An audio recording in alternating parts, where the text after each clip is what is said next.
C'est le retour de votre émission Grand Sport, exclusivement disponible sur le groupe Gabon Télévision, notamment sur la chaîne Gabon Première. Bonsoir, bienvenue à toutes et à tous. Au sommaire, éliminatoire Coupe du Monde féminine U17. Le Gabon est mené par l'Afrique du Sud, 21 buts à 2 en aller-retour. Le décryptage dans un instant. Élection fédération gabonaise de basketball sous fond de tension. Willy Conrad Seko réélu, son challenger Stéphane Lasp annonce un recours. Le Gabon se saborde lors de l'élection exécutif du comité exécutif, voilà, j'y arrive, de l'association des comités nationaux olympiques d'Afrique. On fera bien sûr le point de cette actualité. Ils sont avec moi, d'abord à ma gauche, Alexis Henri Bada. Bonsoir. Bonsoir, parfait, Boukinda. Le plaisir de te retrouver ce soir. Toujours. Avec le grand retour de Grand Sport. On l'espère bien. Juste à côté de vous, donc Raïssa Laurent Mezamendon, journaliste spécialisé dans le sport, mais dans le cadre de cette émission, on reçoit le chef de service des sports aussi. Bonsoir, parfait. Bonsoir à nos amis téléspectateurs et aux internautes. Et puis donc, à ma droite, Pacom Idiata. Pacom, bonsoir. Bonsoir, Junior, parfait, Boukinda. Là, on est très loin du bord de la pelouse. On est vraiment sur le plateau de Grand Sport qui fait son retour. C'est exceptionnel. C'est un plaisir. Yoro Koupangori, bonsoir. C'est un plaisir. C'est un plaisir d'être là. Ça va quand même? Ça va très bien. Nouveau départ, donc 2025, avec bien sûr Aïssa Laure Mezamendon. On va avoir certainement la feuille de route du service des sports qui propose du contenu et de la diversité aux téléspectateurs quand même. Oui, parfait. C'est pour ce nouveau départ pour 2025 et au fait des réalités afin de mieux servir et mieux accompagner la promotion de la destination Gabon. Le service des sports, grâce à son émission Grand Sport, va donc offrir des décryptages, analyses, reportages, grands entretiens, mais également à côté de nouvelles rubriques. Des rubriques qui vont faire leur entrée, notamment la rubrique sur les lois du jeu qui va toucher tous les sports. Et ce sera avec Serge Lambert Niquez Ranozino qui marque ainsi son grand retour. Il y aura également le sport en bref, histoire de visiter l'actualité sportive, pas seulement locale, mais également continentale et internationale. Et puis, il y aura du côté du service sport de Gabon Télévision et notamment sur Grand Sport, un plus grand engagement pour promouvoir, comme je le disais, la destination Gabon. Ouvrir véritablement et davantage la tribune à tous les sports, de sorte que ces sports soient accompagnés et que nos ambassadeurs sportifs aient la visibilité qui leur sied. Donc ce sera ça pendant l'année, pendant cette saison sur Grand Sport. On va prendre position, on va aider les fédérations, les ligues, les associations et les sportifs à avoir de la visibilité et surtout à filer droit. Clairement, filet droit. C'est d'ailleurs l'objectif recherché à travers ce reportage qui nous amène à parler donc, du football féminin. Vous le savez, les Panthères U17 féminines étaient engagées donc, dans les éliminatoires de Mondial 2025. On fait le point avec Fernand Zanvé et Gaius Mbele Ovono. 9-1, c'est le score du match retour des Panthères U17 dans le cadre des éliminatoires de la Coupe du Monde Maroc 2025 de cette catégorie. La vague d'indignation pour dénoncer la participation du Gabon à cette compétition et la demande d'un forfait n'ont pas interpellé les tortionnaires et profito-situationnistes du football en général et du football féminin en particulier. La délégation gabonaise a effectué le déplacement pour le pays arc-en-ciel pour le match disputé le 18 janvier avec à la clé donc 7 écarts de points moindre que celui du match aller qui était de 1-12 et qualifié de fiasco. Score cumulé 21-2. L'imposture et l'amateurisme persistent dans la composition des sélections. Et pour preuve, ces matchs ont enregistré des bouleversements multiples dont la composition des équipes. Une non-maîtrise du règlement de la compétition, une équipe type du match aller-revue pour le match retour suite à la disqualification de certaines joueuses pour non-conformité d'âge et absence de documents administratifs. Tout est à dire sur cette campagne africaine des Panthères du Gabon. Rien de glorieux ou d'intéressant à retenir. La vérité demeure qu'il faudra excuser cette jeunesse gabonaise livrée en pâture par ceux qui sont censés minimiser les risques d'humiliation et offrir à la nation des motifs de satisfaction. Maintenant que les matchs sont finis, que le Gabon sort, au grand regret général par la petite porte, sur le score inédit et historique de 21-2, les responsables de ce chaos peuvent-ils au moins venir présenter des excuses à la nation ? Ces scores n'interpellent-ils pas les responsables du football gabonais ? Cette participation était-elle justifiée et nécessaire ? Les Gabonaises rentrent bredouilles à la maison et retrouvent la réalité. 0 championnat féminin, l'indifférence de la fédération pourtant bénéficiaire d'une subvention de près de 300 millions de francs CFA de la FIFA pour le développement et la promotion de la discipline. Considérant que cette manne garantit une certaine autonomie à la FEGAFOOT, l'instance dirigeante du football local doit-elle continuer d'inscrire à sa seule appréciation les sélections des petites catégories et féminines à des compétitions, sans avoir l'objectivité de reconnaître les limites de ces décisions. Une patrie qui vit une ère nouvelle, portée par des autorités engagées à rendre aux Gabonais leur dignité, avait-elle besoin de pareilles déroutes? Pour l'heure, retenons que les 2 défaites du Gabon donnent 11 buts d'avance au compteur. 21 buts à 2, hein, c'est le score cumulé donc, des 2 rencontres. Coupe Ngoy, clairement, c'est un match qu'il faut oublier, mais en même temps, ça met en avant la problématique du football féminin au Gabon. Oui, c'est une humiliation, une débâcle, une honte pour notre pays d'avoir pu encaisser autant de buts. Ça met en lumière les difficultés que connaît le football féminin qui n'a pas débuté. Jusqu'alors, on n'a pas de date. Prendre autant de buts en match aller-retour, c'est l'arbre qui cache la forêt. Et on a vu également dans ce reportage que beaucoup de joueurs ont été disqualifiés parce qu'elles avaient dépassé l'âge et certaines n'avaient pas les papiers. Donc c'est triste, c'est grave pour notre football. Vivement que le football féminin débute le plus rapidement possible parce qu'à cette allure, j'aime lui dire que la sélection A va bientôt aussi participer à des compétitions, à des éliminatoires. Mais si déjà les U17 sur la débat, qu'est-ce que sera pour les A? Il n'y a pas de compétition, il n'y a pas de championnat. Il est encore mieux de déclarer forfait et puis repartir à la base, faire une formation de qualité pour pouvoir, demain après-demain, répondre à ce genre de rencontres. Jean-Alexis Bala, vous voulez réagir? Sans détour, on va dire que c'est l'expression d'une improvisation désuète des organisateurs qui ont fabriqué une équipe à la brique-borne sans consistance ni substance. Et les conséquences sont là, c'est l'hécatombe. Clairement. Monsieur, on va vous garder là, le temps de préparer vos analyses. On va repartir rapidement pour aller suivre donc, ces points de vue donc, donnés par les observateurs du football féminin au Gabon. Ils sont au micro de Taviani Mayele et Hervé Nzigué. Il n'y a pas de compétition. On se demande même comment ces filles ont fait pour se retrouver en sélection nationale, sur quelle base elles sont là. Donc je pense que c'est un échec qui était préparé malheureusement et qui aurait pu être évité, qui aurait dû être évité. Parce qu'aujourd'hui, c'est des carrières peut-être qui vont être brisées. Parce que pour ces jeunes filles-là, encaisser des scores aussi lourds sur 2 matchs, psychologiquement, est-ce qu'il y aurait un suivi de la part des personnes qui ont envoyé ces filles au casse-pipe? Je ne suis pas sûr. Elles ont été simplement envoyées en pâture et c'est bien dommage parce qu'aujourd'hui, c'est une génération que l'on a peut-être brisée parce que certaines personnes ont voulu sauver encore les façades. Mais en voulant sauver les façades, ça n'empêche jamais à la maison de s'effondrer. Le match retour, il y a eu un petit renfort. C'est ça qui a donné le résultat moins lourd qu'au match aller. Et puis, il faut comprendre qu'à côté de ça, il y avait également un problème de méconnaissance des textes par nos dirigeants fédéraux parce qu'ils connaissent qui doit jouer les U17, mais il s'est trouvé qu'on a fait appel à des fillettes de 13 ans, 14 ans, et du coup, elles ont été éliminées, même si certaines avaient du talent. Quand on n'est pas prêt, on envoie une lettre à la FIFA, puisque c'était pour la Coupe du Monde, et on leur dit qu'on n'a pas d'équipe de cette catégorie-là, et qu'on préfère déclarer forfait, et à partir de ce moment-là, on paye ce qu'il y a à payer à la FIFA. Pourquoi aller faire envoyer les pauvres filles? Le match aller c'était 12-1, là c'était 9-1, on fait le calcul, ça fait 21-2. C'est ridicule, c'est du handball, c'est quoi? La question qu'on doit se poser, ce n'est plus de voir pourquoi, ce qui s'est passé pour qu'on perde autant. Maintenant là, ce qu'il faut faire, c'est poser les bases pour que demain, nous ne retombions pas dans les mêmes travers. On a perdu, d'accord. Maintenant, comment on fait pour que demain, nos équipes, que ce soit les équipes masculines comme les équipes féminines, pour que demain nous ayons des bons résultats. C'est là où on doit maintenant, c'est là où le travail doit se faire. Une double fête qui fait jaser quand même. S'il y a une réalité bien sûr autour de cette actualité, c'est qu'il faut impérativement repenser l'organisation du football féminin local. Ah oui, je pense qu'il faut mettre on va dire, en avant une politique sportive spécialement pour le développement du football féminin. Pas tant du ministère, jusqu'à la Fédération gabonaise de football. Peut-être, on va dire, créer peut-être des centres de formation. Parce que le championnat, je pense que depuis quelques années, le Gabon a connu un vrai championnat de football féminin. Remettre les choses tellement, on va dire, en place. Aujourd'hui, il y a des très bonnes équipes, notamment Missile, qui avait une très bonne équipe féminine.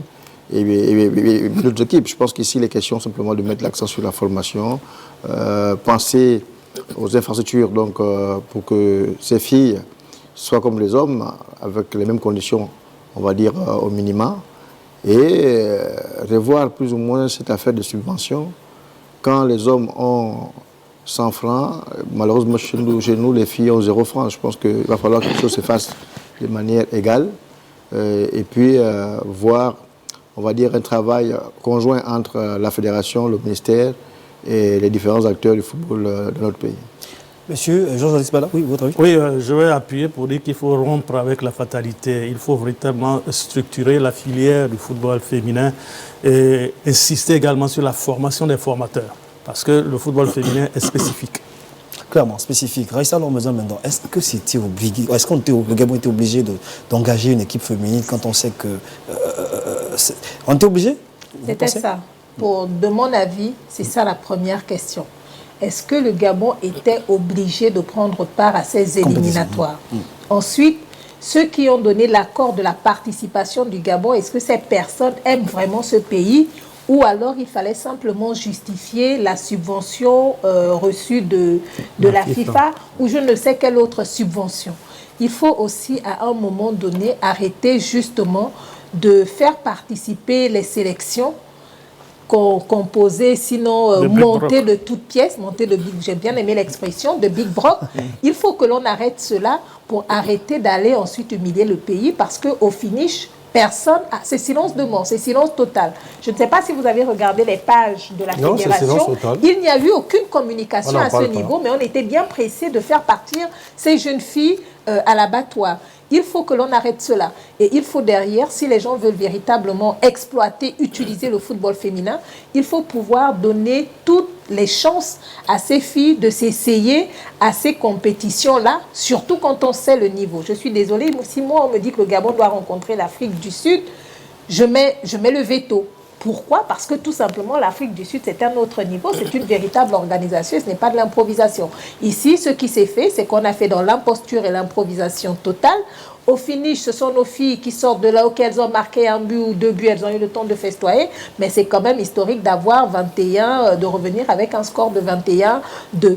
Il faut que l'on arrête de faire participer les sélections inférieures à des compétitions en snobant la réalité locale. C'est tout ce que j'ai à dire concernant ce football féminin. J'ajouterais la méthode Nicolas Sélé. Rappelez-vous, à l'époque, quand ça n'allait pas et quand au niveau local, les équipes n'étaient pas bien constituées, elle avait tapé du poing sur la table, elle a dit repartez d'abord faire vos classes.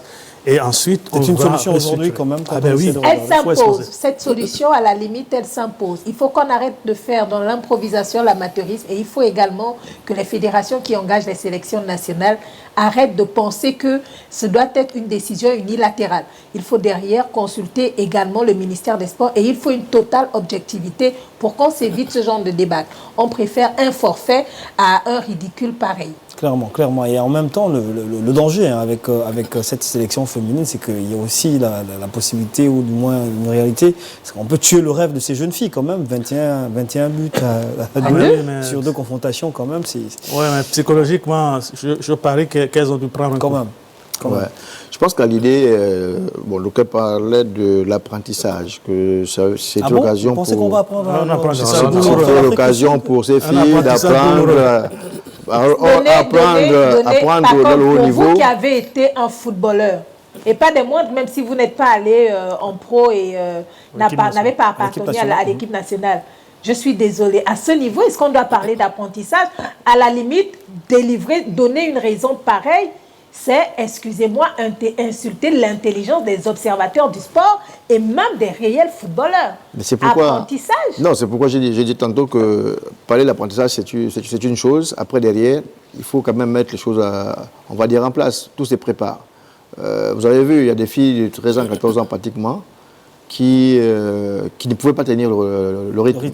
On va dire des filles moins âgées que... On a senti qu'il y avait les blessures ont même dû être psychologiques. C'est-à-dire se demander, mais comment je remonte sur le terrain? On est déjà en train de nous frapper 12-1 et on tombe malade, non, du coup. Donc, je pense que le ministre des Sports qui vient de prendre les rênes a beaucoup de choses à mettre en place parce qu'il il va falloir simplement qu'on mette des éléments nécessaires capables de nous donner l'occasion de voir des filles aguerries pour représenter notre pays.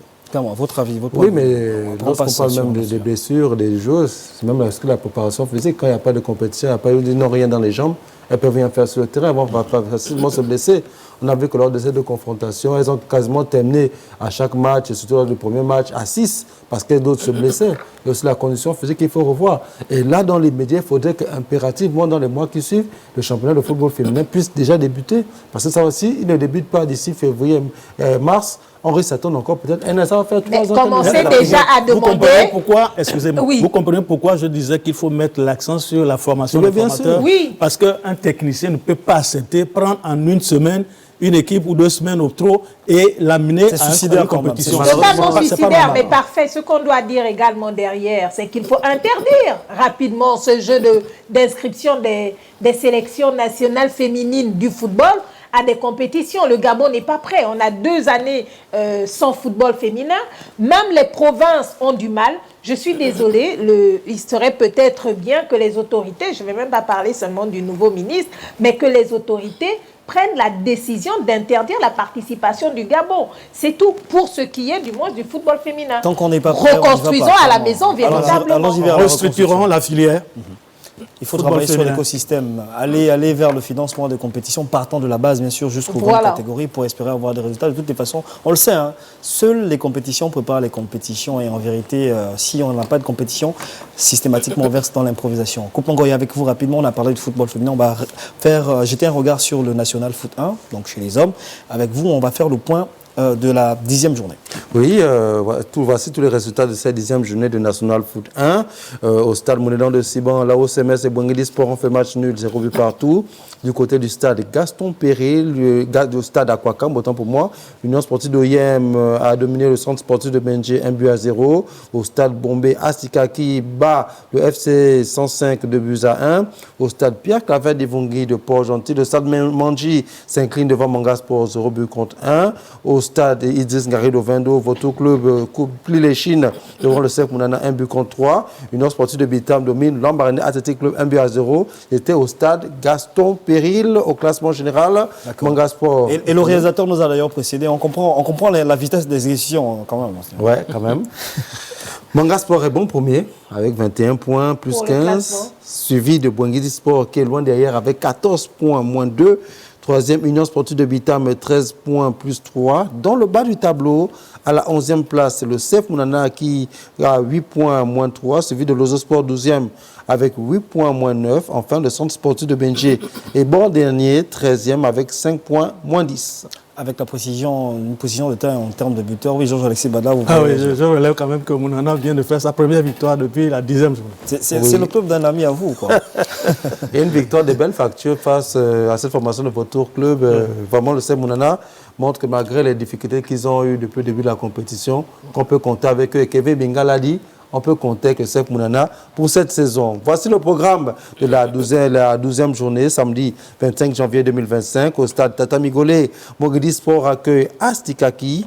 Au stade Henri Silvos de Mwanda, Asmanga Sport croise le fer avec votre club de la police. Au stade Jean Koumou de Lambaréné, Lambaréné Athletic Club accueille la OCMS. Au stade Aquacam, l'Union sportive de Yem est opposée au stade Manji. Au stade Béba, l'Ozo Sport reçoit l'Union sportive de Bitam. Au stade Pierre Claver de Divongui de Port-Gentil, le centre sportif de Benji, bon dernier, accueille le football Canon 105. Clairement. Donc c'était là ces actualités en rapport avec le football. Monsieur, on va certainement, lors d'une autre émission, développer les informations en rapport avec le championnat de première division, le championnat de deuxième division également, c'est important de le dire. On va poursuivre ce magazine avec cette actualité en rapport avec le basket pour parler de la Super Coupe du Gabon qui s'est tenue au gymnase du Prytanée militaire, Mwanda Basketball, j'y arrive, sauf le titre. On fait le point avec Alan Medzege, Tito Mohamed et Gaius Mbele Ovono. Un galant enlevé de rideau, avec à l'honneur relais basketball et Ngong Soldiers en blanc. Duel serré lors des 2 premiers quarts-temps avec un relais dominateur sur le fil. La différence de taille n'est pas un obstacle 14-7 en faveur des Rouges. Les deux derniers cartons ne changent pas le résultat final. Relais tire son épingle du jeu et finit à 32-23. Avec les filles, on travaille beaucoup. Là, on a eu moins de réussite sur nos tirs. Ce qui est sûr, certains, c'est qu'il y a des petites erreurs. Ce sont les consignes. Des fois, les enfants ne respectent pas les consignes. Et ce sont des choses que nous venons voir dans ce genre de match pour corriger plus tard. Le choc des titans de la Supercoupe, Mwanda Bébé Gladiator, une affiche aux allures américaines, séduit les amoureux des baskets. Les premiers et deuxièmes cartons sont très solides, tant sous la raquette que dans les contre-attaques. Les Rouges creusent l'écart. Une coupure de courant fait chambouler la partie. Les ultimes instants donnent les Altogovéens pour vainqueurs, 72-70 au terme des prolongations. Félicitations à Mwanda Basketball qui vient de démontrer qu'ils ont du cœur, qu'ils jouent avec le cœur. Et bravo à Gladiator qui n'a pas démérité. C'est une satisfaction pour nous et nous tenons à encourager les deux équipes. C'est une saison qui est lancée et nous encourageons toutes les ligues à continuer à s'occuper des jeunes. L'équipe a été rajeunie peut-être à 40 ou 60%. Et les jeunes, pour la plupart, jouent leur premier match de ce niveau. Ils ont répondu présent. Le champion du Gabon, Mwanda Basketball, ajoute un trophée à sa panoplie en glanant la Supercoupe. Les échéances futures se préparent dès maintenant pour maintenir la dragée haute. Et la suite de ce magazine, c'est avec cette assemblée générale élective à la Fédération gabonaise de basketball. Lors de ce scrutin, les délégués ont renouvelé leur confiance en Willy Conrad Aseko. On fait le point, bien sûr, avec Ludovic Bitegué.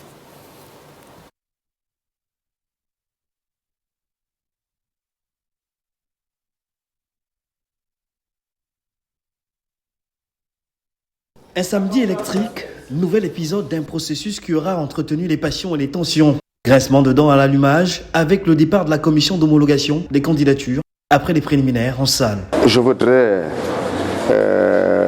si vous me le permettez, sans certaines personnes ne veulent pas comprendre et on leur présente ce qui est juste et à cet effet, on leur laisse le droit de continuer leurs besoins. Je voudrais insister que les plaintes concourent dans le sens que beaucoup ont été écartés volontairement. Et le ministère voulait apaiser toutes ces tensions-là. On a examiné ces dossiers, on a interviewé beaucoup, vous allez vous rendre compte qu'à peu près c'est ça. Et que les dés sont pipés et vous trouverez ce qui va se passer. On fait notre rapport, on rend à la tutelle le rapport. Je n'ai pas encore la position de la tutelle. Le Comité national olympique du Gabon, en observateur, constate les faits, interpelle et prend note. On est en phase de la restauration des institutions et on arrive encore à des assemblées générales où on assiste à ce genre de spectacle. C'est désolant. Moi, je suis venu en qualité d'observateur. C'est après que vous ayez fait tout ça que moi, je soumettrai mon rapport à la fois au Comité national olympique et à FIBA Monde pour dire que voilà comment ça s'est passé et voilà la conclusion que nous tirons de cette assemblée générale. Suite du scrutin, 26 délégués sur 27 portent Willy Conrad Aseko à la tête de la fédération. L'Assemblée générale a décidé. Je remercie l'Assemblée générale qui est de la Fédération gabonaise de basketball qui est souveraine pour la confiance renouvelée. Comme je le dis depuis le début de campagne, c'est une élection est d'abord un jeu électoral avec différentes stratégies. Aujourd'hui, nous avons su convaincre les délégués à une très très grande majorité, à une large majorité. Tout s'est passé devant vous. Notre première mission sera de fédérer. Et nous ne ménagerons aucun effort pour le faire parce que, in fine, c'est la famille du basketball qui doit gagner, c'est la famille du basketball qui doit être unie et c'est ainsi que le basketball gabonais se développera. Le parfum d'une vague de contestation après l'élection du bureau directeur de la Fédération gabonaise de basketball, l'équipe de Stéphane Lasme dit entamer des recours dans les prochains jours et ne ménagera aucun effort pour se faire entendre et faire observer les irrégularités flagrantes. Nous constatons aujourd'hui qu'à part les ligues provinciales, la Ligue nationale et les associations nationales et techniques, il y a également des clubs qui ont voté. Dans ce collège électoral ne figuraient pas les clubs. Je voulais juste le faire observer, noter dans le PV. En attendant, Willy Conrad Aseko a procédé à l'installation de son bureau.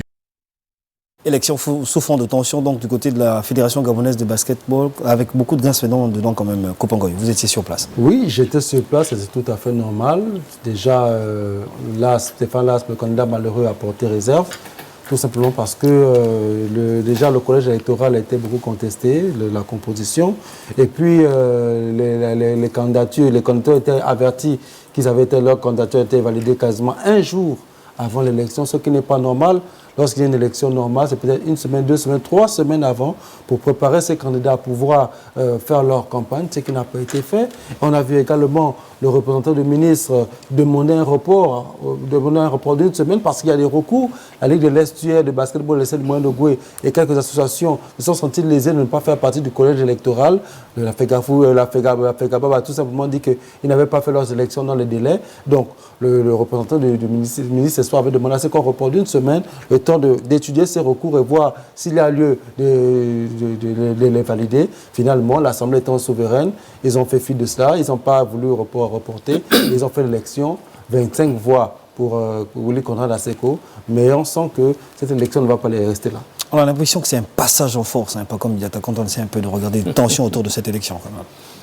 Ah ouais, je pense que lorsqu'on regarde un peu le déroulement de cette élection, il y a quand même des tensions, il y a des problèmes, on va dire, liés à l'organisation. Après, comme on dit souvent, en politique, en sport, c'est la même chose. On n'organise pas une élection. Vous savez de quoi vous parlez quand même. Ah, bien sûr, on n'organise pas une élection pour la peine quand vous étiez au pouvoir. Willy Conrad Asseco est président sortant. Après, vous allez nous dire pourquoi vous dites ça. Généralement, la commission, vous devez forcément avoir des gens qui sont certainement fidèles.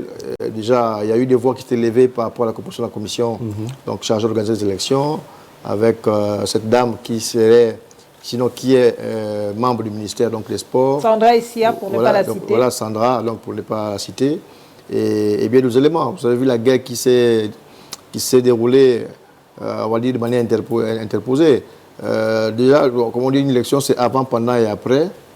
Entre la candidature de l'ASM qui était boudée donc, par le candidat Willy Conrad Asseco et ses compères, et les résultats... on va dire, le score à la soviétique.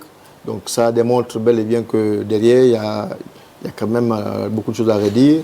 Après, j'ai quand même envie de voir déjà où on ira avec cette affaire, parce que j'ai bien peur qu'on aille vers la normalisation, parce que tous les feux sont rouges pour montrer que la maison de basket est plus ou moins en feu. Clairement. Votre avis, Georges-Alexis? Écoutez, quand ce genre de scrutin est parasité par des incohérences et autres exclusions, pour ne pas faire de l'inclusion, je crois que ça dénote un avenir très morose. On aurait pu prendre de la hauteur avec un peu plus de sérénité pour essayer de planir toutes ces divergences, avec également le fair play, inclure tout le monde. Parce que si je sens que je suis véritablement en position de force, qu'est-ce qui m'empêche de réunir tout le monde et de faire dans le consensus et on repart sur les élections? Il fallait certainement aller vers la clarté. Raïssa Lormeda, quand on essaye de regarder un peu l'organisation autour de ces élections, il n'y a que le premier signal fort reste le chronogramme qui avait été présenté, finalement modifié, et on tombe dans une situation où plus personne ne s'entend. Mieux, on court le risque d'aller dans une situation où plus personne ne voudra parler avec tout le monde. Mais c'est à cette situation qu'on est arrivé au finish, où il y a cette décision annoncée de la LIBAB, la Ligue de basketball de l'Estuaire, qui suspend toute activité fédérale. Et après, à côté de ça, il y a de l'autre côté, il faut s'attendre à le même son de cloche côté Otogoué, côté Ogoué maritime. Tout pour moi part du chronogramme. Après, pour ne pas rentrer dans les recours, dans les articles, etc., juste le simple fait du chronogramme. Le chronogramme, comme on l'a dit, a été modifié au 9 décembre pour signifier que les candidatures et le quorum seront connus le 21 décembre 2024. Passé le 21 décembre 2024, il y a ensuite une partie réservée au recours. Et ensuite, il y a cette élection. Si l'on décide que l'homologation des candidatures au finish se fait au 10 janvier, pour moi, tout simplement, et comme le dit Georges-Alexis Bada, pourquoi est-ce que quelqu'un de sûr pour sa réélection, va s'inquiéter et aller en force. Pour moi, de mon avis, si on arrive au 10 janvier et que finalement c'est là qu'on décide de valider les candidatures, à ce moment, on reste dans le processus électoral tout de même. On va sur la période des recours. Il y a des recours. Même le président sortant qui vient d'être élu par le groupe de 26, même le président sortant avait fait un recours. Donc, il devait au moins attendre la décision du dit recours. Ensuite, il y a donc ces 5 autres recours venant des différentes ligues. Et il ne s'agit pas des ligues mineures. Il s'agit des ligues majeures du basketball gabonais. Ça ne veut pas dire que les autres, leur voix ne compte pas, mais ça veut quand même dire qu'on ne peut pas faire sans cette majorité imposante qui tire plus ou moins le basketball gabonais vers le haut. Il fallait miser sur, de mon avis, la sérénité et aller sur ce report souhaité et voulu vivement par le Comité national olympique du Gabon et par le ministère des Sports, qui est en fait l'entité qui délègue les pouvoirs à la Fédération gabonaise de basketball. Parce que, ok, vous avez snobé le ministère pendant l'Assemblée générale du 11 janvier. Mais aujourd'hui, on se retrouve quand même avec une fédération qui veut faire au sport 7 et parle déjà d'engager la sélection nationale à l'afro-basket, parle déjà de compétition à gauche et à droite. En un mot, qui veut faire le déni de ce qui est en train de se passer dans la maison du basketball. Est-ce que vous pensez que le ministère des Sports, le Comité national olympique du Gabon, ces deux entités-là peuvent réagir par rapport à ce qui s'est passé? Les statuts, de ce que je sais, les statuts de la Fédération gabonaise de basketball présentent le ministère et le comité olympique comme des voies de recours. Après, il y a quand même au niveau de FIBA, quand vous êtes membre de FIBA vous invite tout de même à avoir de très bons rapports et avoir une très bonne organisation sur le plan local. J'ai entendu dire qu'on attendait il était attendu la décision de FIBA, mais j'ai envie de dire attention, arrêtons de brandir la fameuse ingérence comme l'excuse pour tout faire accepter et tout faire valider. Ce que FIBA attend par contre, c'est les décisions finales du ministère des Sports et le regard et l'avis du Comité national olympique. Donc ce sera une affaire gabonais d'abord. Clairement, monsieur. Et pour voir à quel point, justement, cette situation est extrêmement compliquée, la Ligue de basketball de l'Est a organisé une réunion avec les clubs. Et là-bas également, ils ont fait le point de l'actualité de la fédération avec, bien sûr, en ligne de mire, l'organisation des compétitions. On regarde avec notre ami Alan Metzege.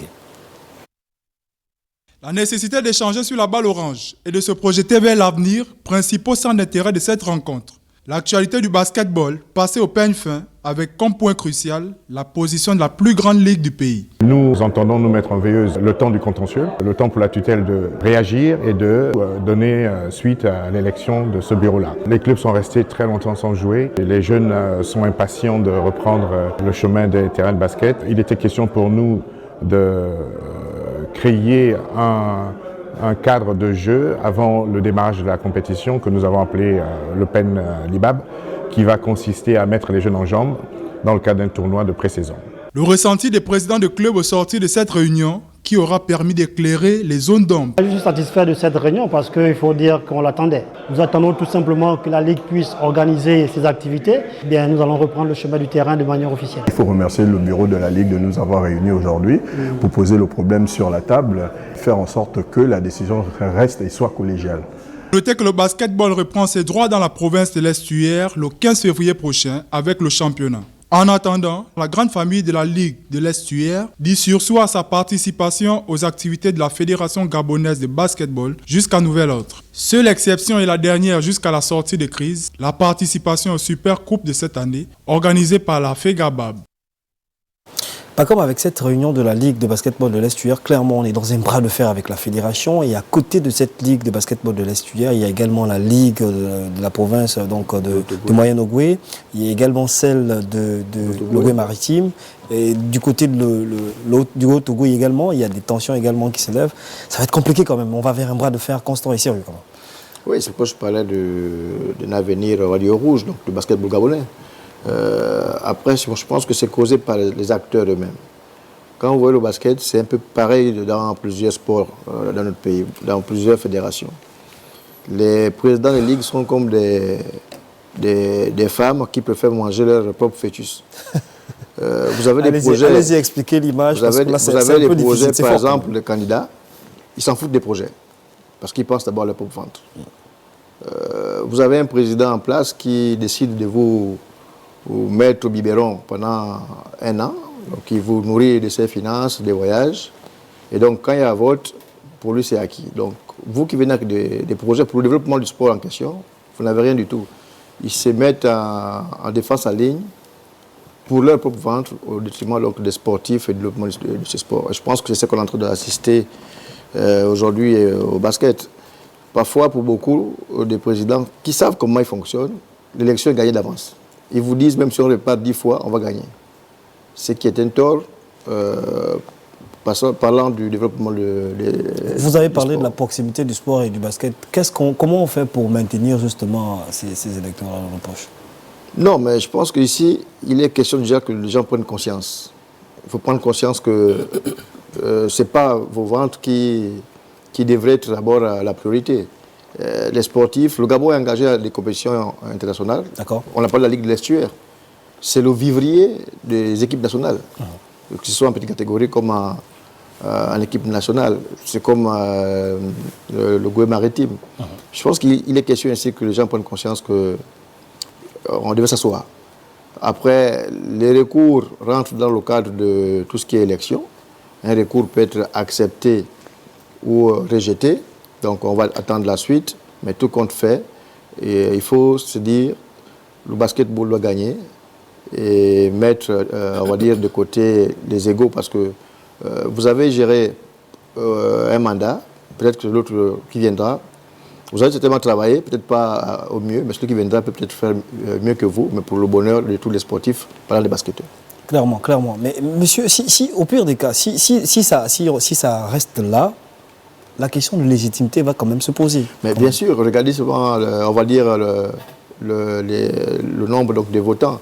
On parle, c'est vrai, de 26 voix sur 27, mais en réalité, c'est plus de 60 clubs, donc organisations sportives, associations. Donc, si on fait un ratio, en réalité, il y a un problème de légitimité. Ça veut dire que quelque part, on n'est même pas dans la moitié. Je pense qu'il faut arrêter ce genre de mascarade parce qu'en réalité, les fédérations sont des émanations du pouvoir public, c'est-à-dire que c'est une délégation de pouvoir, je veux dire. Et donc, le ministère a forcément un droit de regard sur tout ce qui se passe. Parce qu'on ne peut pas comprendre qu'on fait de l'à peu près, on fait dans ce que l'on veut et que la fédération, le ministère ne soit pas capable de dire arrêtez parce qu'on brandit la légitimité de dire que c'est une ingérence. Le ministère donne quand même un quitus à cette fédération-là. En même temps, quand il y a ce désordre, il peut retirer ce quitus technique aux fédérations et comme ça, là, on va mettre de l'ordre. Non, mais Georges, effectivement, il faut bien le dire parce que qui dit ministère dit finance. Voilà, la fédération a des équipes nationales qui ont à l'étranger, mais qui finance. C'est pas FIBA. Qui fait les papiers, qui donne les validations des passeports, les qui passeports fait la sortie c'est l'État.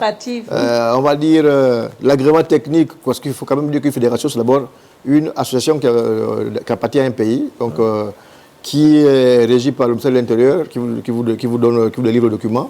Donc en réalité, si on parle d'ingérence, c'est de la manipulation. C'est vraiment de la cérébrale, c'est de la manipulation. Il faut qu'on arrête ça, tout simplement, d'accord? Parce que même si vous allez au TAS, moi je suis désolée, le simple fait que votre chronogramme n'ait pas été respecté, c'est déjà un problème. Il faut qu'on arrête de parler d'ingérence parce que, comme le dit Georges-Alexis Bada, qui finance? Qui organise, qui vous aide à sortir et vous sortez avec quel blanc-seing? C'est celui d'un pays, c'est celui du Gabon. On ne peut pas continuer ce type de mascarade et peut-être qu'il faut également au finish revenir sur les textes. Comme est en train de le dire Pacom, il y a des soucis au niveau des textes parce que les gens veulent rester là.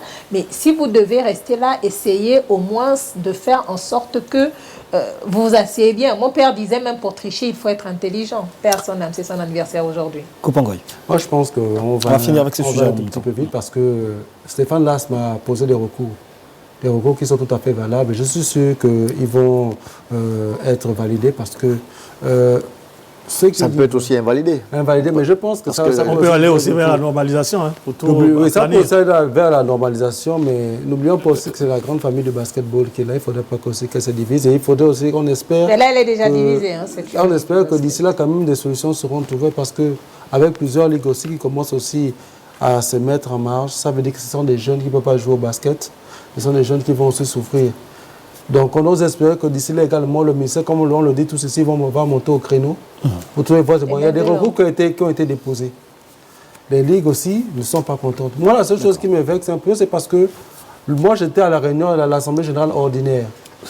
Je n'ai pas compris pourquoi. Ces mêmes clubs aujourd'hui aussi qui aujourd'hui contestent, ont accepté de valider le bilan moral, par exemple. Parce que même au niveau du bilan moral aussi déjà, s'ils avaient dit le bilan moral, le bilan financier n'accepte pas, peut-être qu'on ne serait pas... On aurait pu commencer mais vous êtes même en train de parler des clubs. Vous savez que normalement, les clubs ne devaient même pas voter. Je crois que l'élément qu'on vient de suivre, le représentant de Stéphane Basse l'a dit, les clubs n'étaient pas censés voter, et ça c'est stipulé dans les statuts de la fédération. Mais on s'est quand même retrouvé avec des clubs qui ont voté, quoi. Oui. Il y a trop d'incohérences, comme disait parce que lorsque même ils ont terminé l'Assemblée générale, le président fédéral, comme le président de la Ligue de l'Est a voulu parler, qu'est-ce qu'ils ont dit? Il y a eu la réunion technique la veille. La réunion technique la veille, vous n'étiez pas, c'est la veille que le collège électoral a été voté.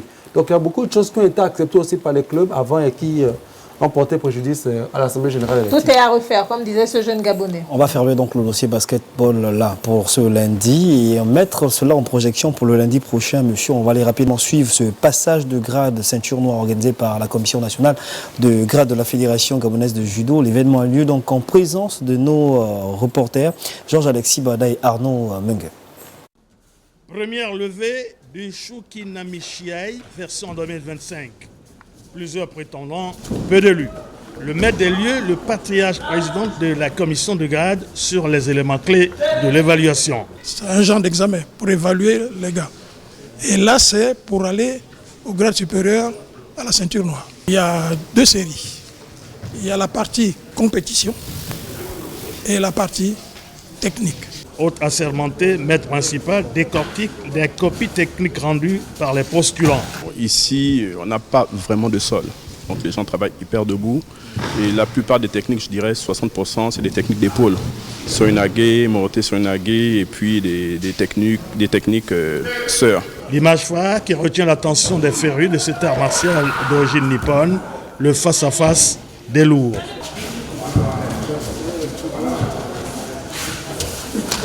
Je prépare Mikolo, Jules et Yémamé Pierre. Abnégation, force physique et mentale, dextérité technique et tactique, tout y passe. Des ingrédients puisés dans le tréfonds pour contourner la difficulté, scrutés dans les fourches codines, des initiés en présence du président de la Fédération gabonaise de judo. Le Choukinamishiai à long flot qui attend dans les prochaines semaines les épreuves de kata. 14e édition du tournoi des jeunes de judo organisé par Judo Club Academy, un meeting international qui s'est tenu donc du côté du gymnase d'Olomi, qui a réuni 420 participants. Georges-Alexis Bala. Ce meeting international consacré aux jeunes pousses trace les sillons d'un avenir qui chante. L'accompagnement suit difficilement, mais pour nous c'est un point d'honneur. C'est nous-mêmes, avec des amis, les aides, mettons, on a mis un point d'honneur pour que chaque année, on puisse organiser cet événement. Une 4e édition avec des spécificités. Une édition spéciale, parce qu'à chaque fois, on a réussi à inviter des amis qui viennent d'ailleurs, et ils viennent de plus en plus en nombre grandissant, de tout âge d'ailleurs. Donc à chaque édition, on a toujours un plus par rapport au nombre de combattants. Aujourd'hui, nous avons 420 inscrits exactement. L'année dernière, nous étions à 300, 350. Cette année, on a même refusé du monde. Un engouement certain avec les géniteurs qui ont compris le bien fondé du sport sur les attentes. C'est une fierté et c'est une découverte sur le plan éducatif, émotionnel et dans le plan compétitif. C'est un tournoi qui permet déjà de juger les talents de nos enfants, détecter qui peuvent parmi les enfants faire de haut niveau en judo.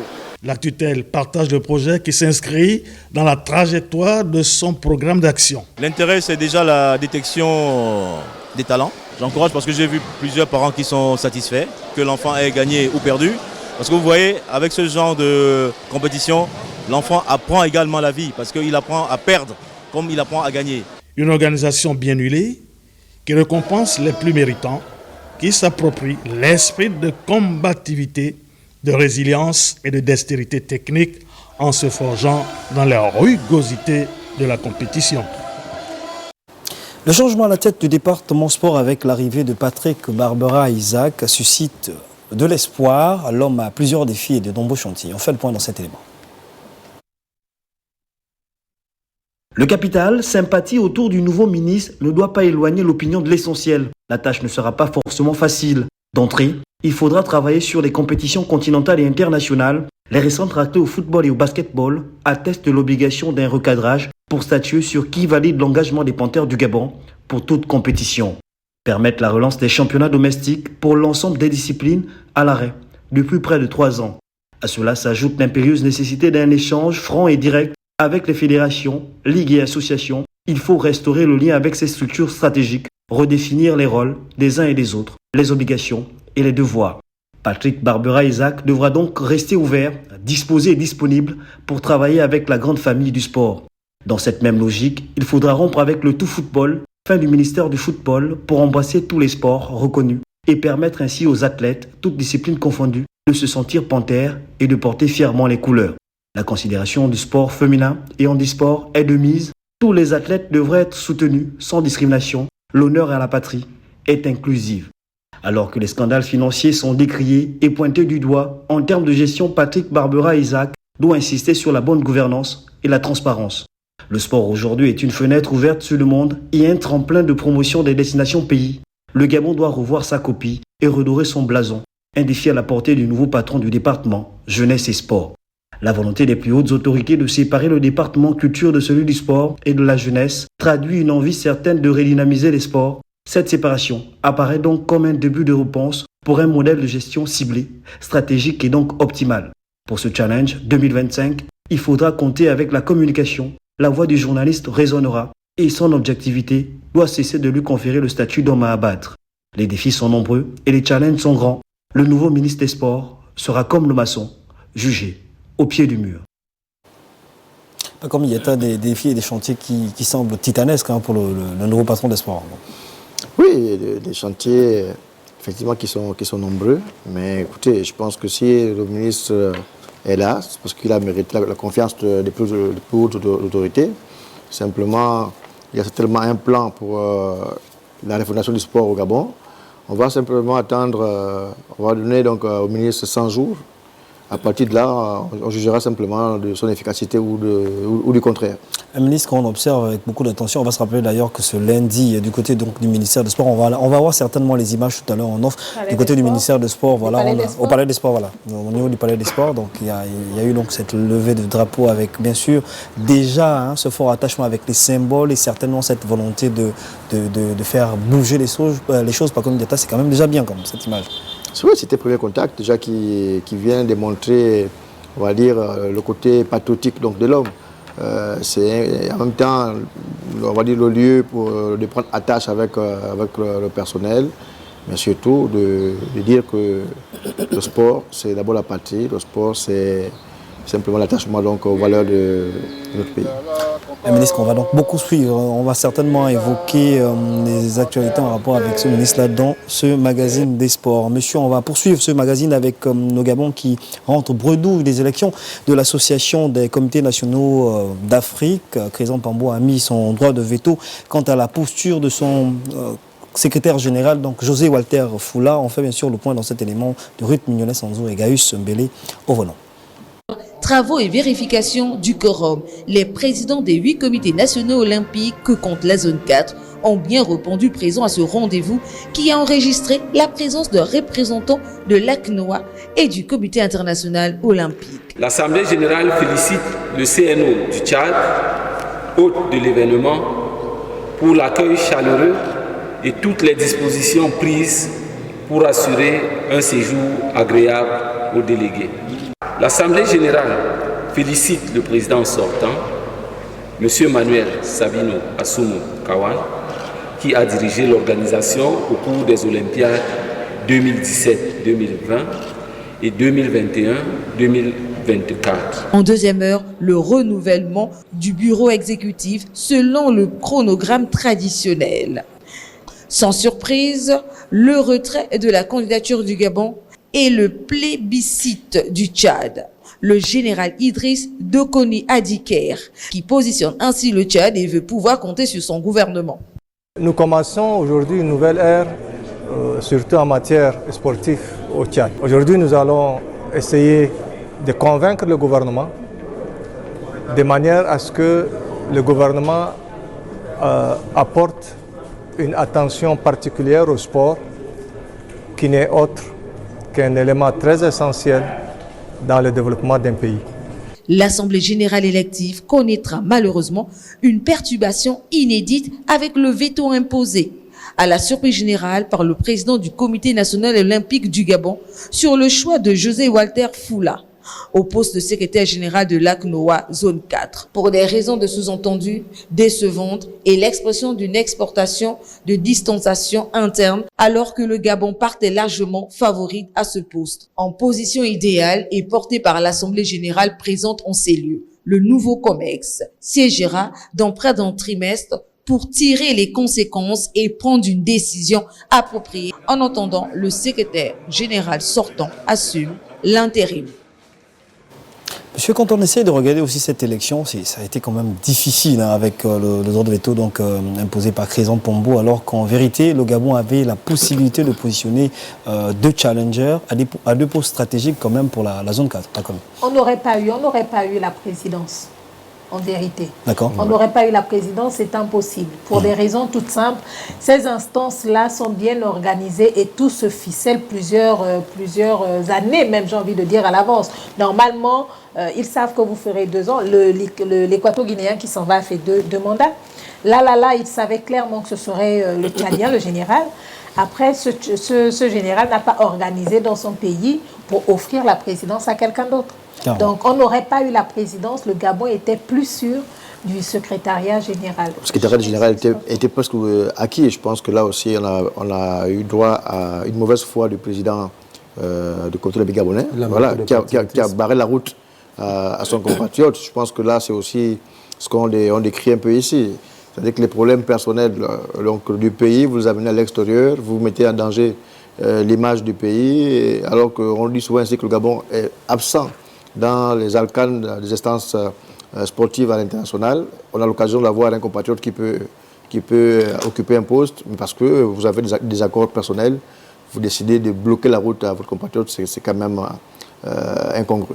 La crise au sein du Comité national olympique du Gabon a clairement pesé lors de cette élection. Oui, il faut dire, pour ceux qui sont au fin de ce qui se passe dans le mouvement olympique, le vin est déjà dans le fruit.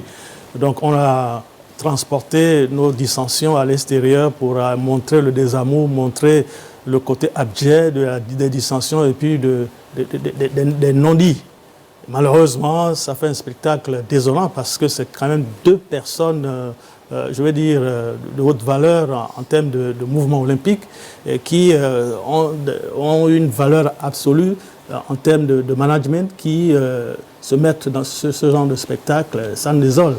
Donc je dis que, est-ce que la démission n'est pas de mise? Parce que comment vont-ils revenir au Bercail pour continuer à travailler? La démission de qui? Des uns et des autres. Dans la relation, clairement, entre donc, le secrétaire général... Surtout le président, parce que le président... La rupture est consommée. Rappelez-vous que le premier vice-président, le deuxième vice-président avait démissionné depuis le 4 décembre dernier. Je parle d'Edith Biogué et Roland Moussavou, qui ont démissionné du bureau. Je pense qu'effectivement, il y a peut-être même un problème en interne au côté olympique. Clairement, en perspective. Oui, vous voulez réagir rapidement? Oui, tout simplement dire que M. Crézon Pombo a manqué de... Le patriotisme, parce qu'il fallait absolument que le Gabon prenne cette place. On sait que depuis quelques années, on a du mal à se prévaloir sur le plan continental. il aurait dû vraiment prévoir d'abord le pays, le Gabon, avoir une place au secrétaire général et pourquoi pendant quelques années avoir la place de président. Je pense qu'il y a vraiment un intérêt, quelque chose de grand que le Gabon a manqué. On n'a pas tout raté quand même. Il faut préciser qu'il y aura, comme le disait l'élément de Ruth, il y aura cette réunion du COMEX et à ce moment-là, le COMEX va statuer pour savoir qui se positionne au poste donc de secrétaire général. Ce n'est pas encore totalement perdu pour le Gabon pour l'instant, comme cela a été dit. C'est le secrétaire général sortant qui continue d'assurer l'intérim et il s'agit de David Odjon, très bien connu dans le mouvement olympique africain qui lui postule même pour l'ACNO à la maintenant. On espère que José Watafola finalement aura le poste.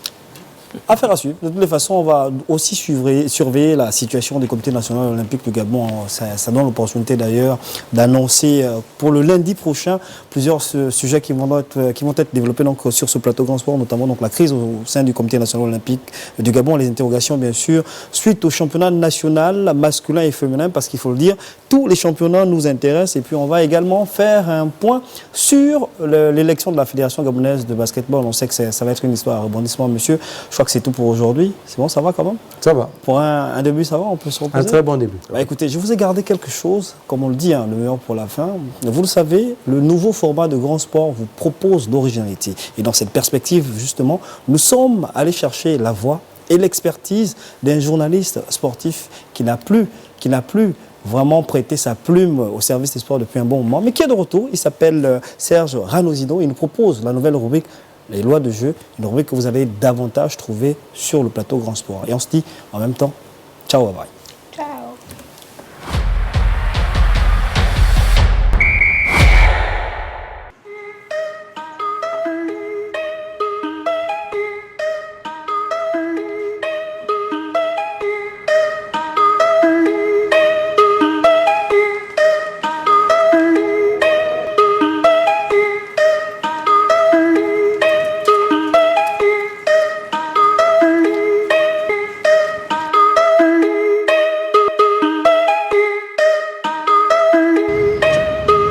Dans le cadre de cette rubrique intitulée « Les lois du jeu », je suis avec Montel Moussunda, arbitre international, instructeur.